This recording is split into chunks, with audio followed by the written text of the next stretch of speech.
Tu peux voir leurs petites maisons de terre en forme de cône sur le sol, comme des mini-volcans éparpillés dans ton jardin. Les fourmis sont généralement des petites bestioles inoffensives qui ne te prêtent aucune attention et qui ne font que travailler dur toute la journée.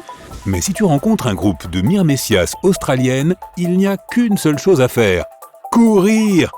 Ces insectes terrifiants, aussi appelés fourmis bulldog, tirent leur nom des énormes mandibules pointues sortant de leur bouche.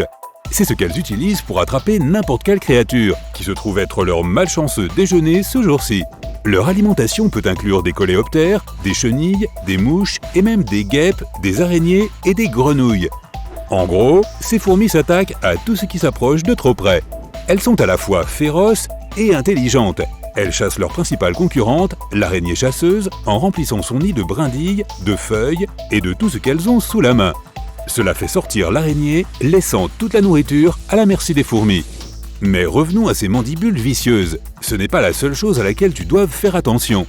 Elles utilisent ces mandibules pour s'accrocher à quelque chose, un repas, un ennemi, ta peau, tout en y faisant pénétrer un dard hautement venimeux.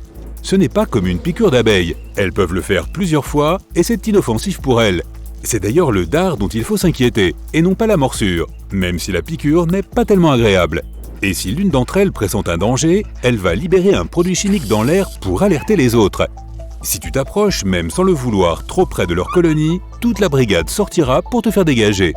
Et pour couronner le tout, elles ont une excellente vision. Elles sont rapides et elles peuvent sauter. Elles sont aussi d'une taille relativement grande pour des fourmis, à peu près aussi longue qu'une allumette. Donc, garde tes distances. Mais ne te contente pas de surveiller tes pieds pour voir si des dangers se cachent au sol. Attention, voici une abeille africanisée qui vient droit sur toi. Cette créature est le fruit d'une expérience de laboratoire qui a terriblement mal tourné. Tout a commencé dans les années 50. Le but était de créer une abeille qui produise plus de miel. La méthode, croiser une espèce d'abeille africaine avec un groupe d'abeilles européennes. Le résultat, un monstre féroce, plus agressif et plus territorial que la plupart des autres types d'abeilles. En réalité, au début, tout allait bien. Mais un jour, à cause d'un accident de laboratoire, plus de 20 colonies de ces monstres ont été libérées. Elles se sont répandues dans toute l'Amérique du Sud et jusqu'au continent nord-américain. On dit que ces abeilles n'aiment pas qu'on s'approche de chez elles à moins de 4,50 m, soit environ la moitié de la longueur d'un bus. Si cela arrive, elles sortent toutes ensemble pour se défendre. Cela représente environ 10 000 abeilles en colère qui se dirigent droit sur toi. Elles sont capables de poursuivre un intrus sur une distance équivalente à 4 terrains de football. Espérons que tu as assez d'endurance pour échapper à cette menace.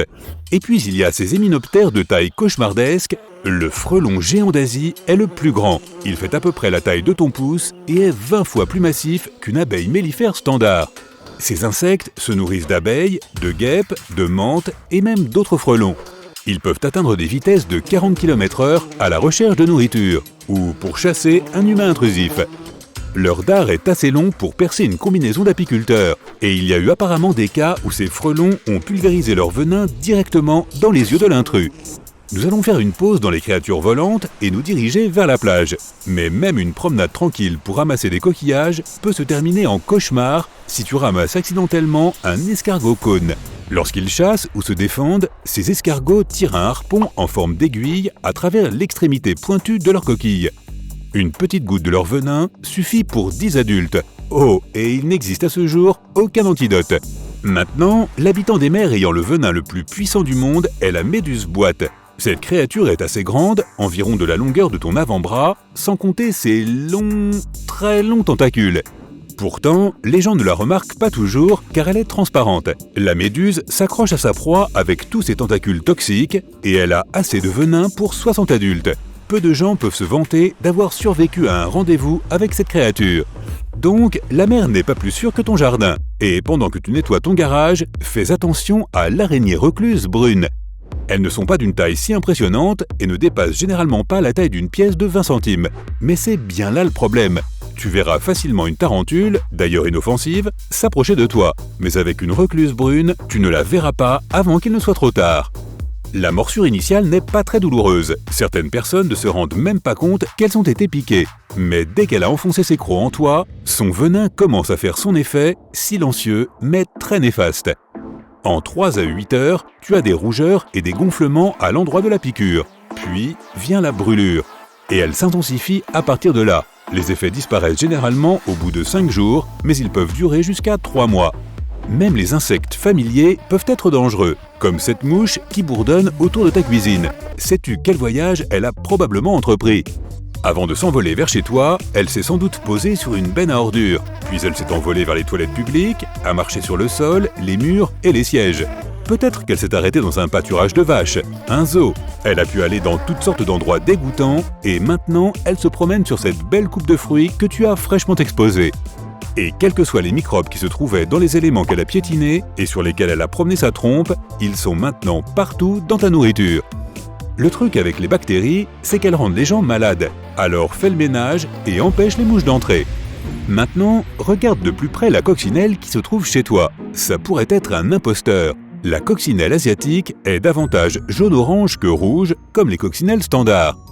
Tu peux voir la différence avec certitude si elle a une tache en forme de M sur la tête. Si c'est le cas, ce n'est pas une coccinelle inoffensive. Les coccinelles asiatiques ont été introduites en Amérique du Nord et en Europe depuis l'Asie. Le but était de lutter contre les pucerons parasites, mais le plan a échoué. Tiens, ça nous rappelle quelque chose. Et l'insecte est lui-même devenu un parasite. Elles étaient si nombreuses qu'elles ont pratiquement remplacé la coccinelle classique. Et non seulement elles peuvent mordre, mais elles produisent aussi un suintement jaune malodorant qui peut tacher tes murs ou toute autre surface sur laquelle elles marchent. La chenille du Phobetron pitecium ressemble plus à une araignée qu'à une chenille. Toutes ses tentacules ressemblant à des bras et sortant de ses flancs sont recouverts de poils venimeux. Un seul contact peut provoquer une irritation douloureuse. Si jamais tu attrapes une chenille duveteuse en train de ramper sur toi, ne l'enlève pas avec tes doigts. Prends une pince à épiler. Si l'une d'entre elles parvient à te piquer, mets doucement du ruban adhésif sur la piqûre et enlève-le pour faire sortir tous les poils. N'utilise pas 2 fois le même morceau de ruban adhésif. Tu pourrais te recoller un poil autre part. Lave la zone avec de l'eau et du savon et utilise une crème anti-démangeaison si nécessaire.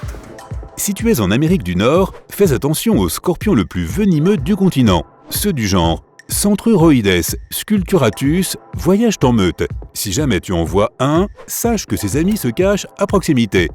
Ils ont une excellente vision nocturne. Ils peuvent donc te repérer alors que tu ne les vois peut-être pas. Et le plus effrayant, ils préfèrent être à l'envers. Il se peut donc que l'un d'eux se cache sous la table où tu es assis. Mais certaines terreurs sont presque indétectables à l'œil nu. Elles s'assoient confortablement sur les brins d'herbe et attendent que leur déjeuner passe. Oh, regarde, c'est ta jambe! Le monstre s'accroche et fait de toi une briquette de jus de fruits humaine. Les tiques ont beau être de petite taille, c'est justement ce qui les rend si effrayantes.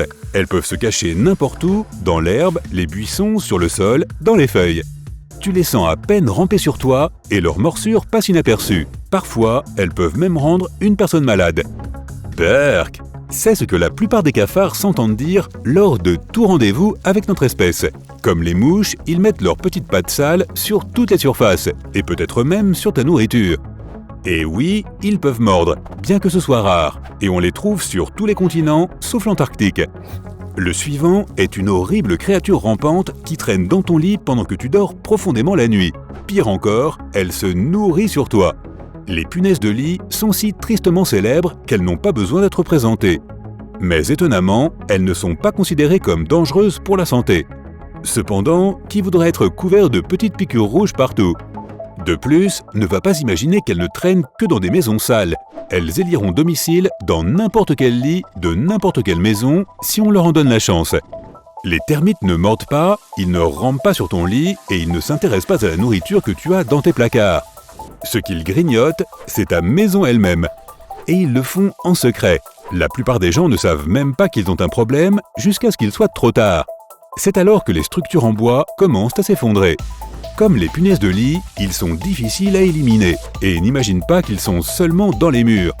Ils peuvent aussi se nourrir du canapé. Oui, juste là, quand tu regardes la télé ou quand tu fais la sieste. Sur ce, fais de beaux rêves!